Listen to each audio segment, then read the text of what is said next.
Hello everyone, this is ChakaWhat here, and today I am going to be presenting to you my top 15 quests in Skyrim. This list was originally suggested to me by Ryan's Films, so thanks for watching my videos, dude. For number 15, I have chosen A Return to Your Roots. This quest is started when within Blackreach by harvesting a crimson nirnroot.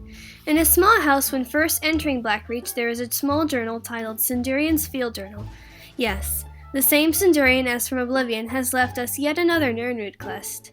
It states that a merchant sold him this peculiar type of nirnroot, and it sends the Dragonborn on a hunt for 30 in total, giving them a golden opportunity to truly appreciate the beauty of Blackreach. 14. Deathbrand. This quest is actually more of a treasure hunt that comes with the Dragonborn DLC. The Dragonborn must be a level 36 or higher to trigger this quest by reading a copy of the book Deathbrand, found in either Tel Mithrin or Raven Rock Temple. The Dragonborn must seek out the final resting place of the legendary pirate Haknir Deathbrand to find a treasure map detailing where his legendary armor is. 13. The Only Cure. This is the Daedric Prince Peryite's quest, and the Dragonborn must be at level 10 or higher to receive it. It is triggered by speaking to Kesh the Clean, a loyal worshipper to Peryite, and he will send the Dragonborn out to collect a list of items to create a fume that he will inhale to speak to the Daedric Lord. These items include a silver ingot, a deathbell flower, vampire dust, and a flawless ruby.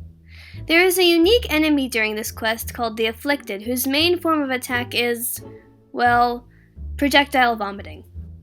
12. The Cure for Madness. This is a quest from the Dark Brotherhood questline where Astrid sends the Dragonborn to the Dawnstar Sanctuary to take care of Cicero, who had basically a psychotic episode and rampaged through the Falkreath Sanctuary, injuring Vizira and causing Arbjorn to fanatically chase after him. Once inside the Dawnstar Sanctuary, the Dragonborn is attacked by spectral assassins as they hear Cicero's cracked voice echo throughout the halls until they make it to the most inner chamber where they may finally decide the mad assassin's fate. 11. The Blessings of Nature. This quest is given by Danica Pierspring in Whiterun and is the quest for the Divine Kinnereth. She sends the Dragonborn on a quest to heal the Gildergreen, one of the oldest trees in Skyrim. This quest is fun because there are two very different paths to go on.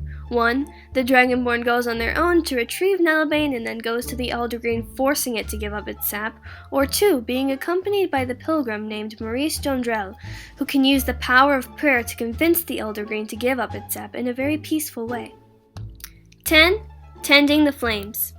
This is the Bard's College quest, and it is given to the Dragonborn by Headmaster Viarmo. It involves retrieving an ancient poem detailing King Olaf One-Eye's battle with the mighty dragon Numinex, who, as you all know, I am the #1 fan of. What's neat about this quest is not only the super fun party at the end, but it also gives the opportunity to rewrite or attempt to replicate the poem, since some of the passages have been worn out by time. 9. Arise in the East. This quest involves the East Empire Trading Company in Windhelm and includes thievery, adventure, battle, but most of all, you get to sail on a boat! Talking to Orthus and Dario starts this quest off, and he sends the Dragonborn off with a small grocery list of things to do. After learning about the gravity of the situation, Orthus sends the Dragonborn to Japheth's Folly on a boat. It's a very fun quest for those with a scoundrel in their heart, because it involves taking down infamous pirates and such, and it reminds me of one of the best Oblivion quests called Unexpected Journey. 8. The Break of Dawn. This is the quest for the Daedric Prince Meridia, that starts when the Dragonborn is a level 12 and has picked up Meridia's beacon from a random chest around Skyrim. She instructs the Dragonborn to find her shrine, which is now overrun by undead wraiths that must be cleansed by bringing the light of day back to the temple. What's neat about this quest is Meridia will take the Dragonborn up to the heavens so that they may speak face to face, giving the Dragonborn a phenomenal view of Tamriel.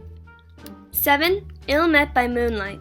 This is another Daedric quest, but this time for Hircine instead, and it is actually quite tragic and deep. This quest takes place in Falkreath and can be triggered in one of many ways. One of the more simple ways, though, is to go to the prison and speak to a man named Sinding in a large cell filled ankle-high in water.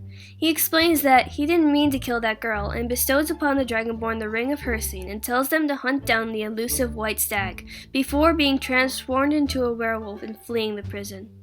The quest ends up taking the Dragonborn to quite a beautiful grotto, where they can choose Sinding's fate. 6.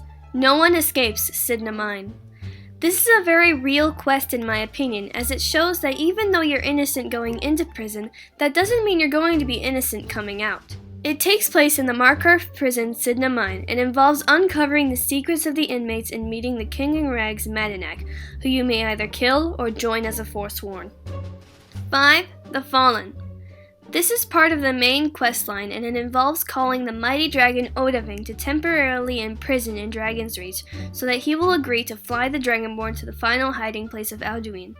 What's cool about this quest is I feel it really shows to the full extent of the dragon's intelligence and the full extent of the Dragonborn's power. Also, you get to ride Odahviing, which is a huge plus. 4. Touching the Sky. This is a quest from the Dawnguard DLC and involves accompanying Serana to the Forgotten Vale, where the Dragonborn comes nose to nose with faces from the past. Yes, the Dragonborn meets snow elves that escaped corruption by the hands of the Dwemer. The Dragonborn must pray at each shrine of Auriel and fill their basin with each of the waters in order to gain access to the inner sanctum, where a dark and ferocious secret is kept locked away from the rest of Tamriel. 3. The Mind of Madness. This is the Daedric Prince Sheogorath's quest, and it is triggered by talking to a madman named Dervenin, who wanders around Solitude. The Dragonborn must gain access to the Pelagius wing of the Blue Palace, and from there they are transported to the Mad Emperor's twisted mind itself. Sheogorath enlists their help in order to cleanse Pelagius' mind of his madness, so that he may rest in peace. 2. A Night to Remember. In this quest, you get drunk! See? It already sounds interesting. But seriously, this is another Daedric quest for the Prince Sanguine. He challenges the Dragonborn to a drinking contest until the Dragonborn blacks out and hilarity ensues. They wake up in the Temple of Dibella in Markarth and learn that they had a lot of mischievous fun with Sam last night, that they must now remedy all of their mistakes and misadventures, which include, but are not limited to, stealing a goat and selling it to a giant, as well as proposing to a hag raven. And for number 1, I have chosen Diplomatic Immunity. This is another quest from the main questline that involves infiltrating the Thalmor embassy in order to find out if they know anything about the dragons attacking. What I find very neat in this quest is depending on who the Dragonborn has had past actions with, they might see them at the party and be able to aid the Dragonborn by causing a distraction. These characters include, but are not limited to, Ondolamar, Elisif the Fair, and Orthus and Dario. Many of them exclusively attack Razalin, and some of the things they've said have actually put me on the floor laughing. The party is really the best part of this quest, as it otherwise becomes a very sneaky stealth mission, which is also very fun. I hope you enjoyed my list and found it helpful. As many of you have probably seen my Cliff Racer song video, that is what I look like, and I plan on singing other hits from Tamriel in the future.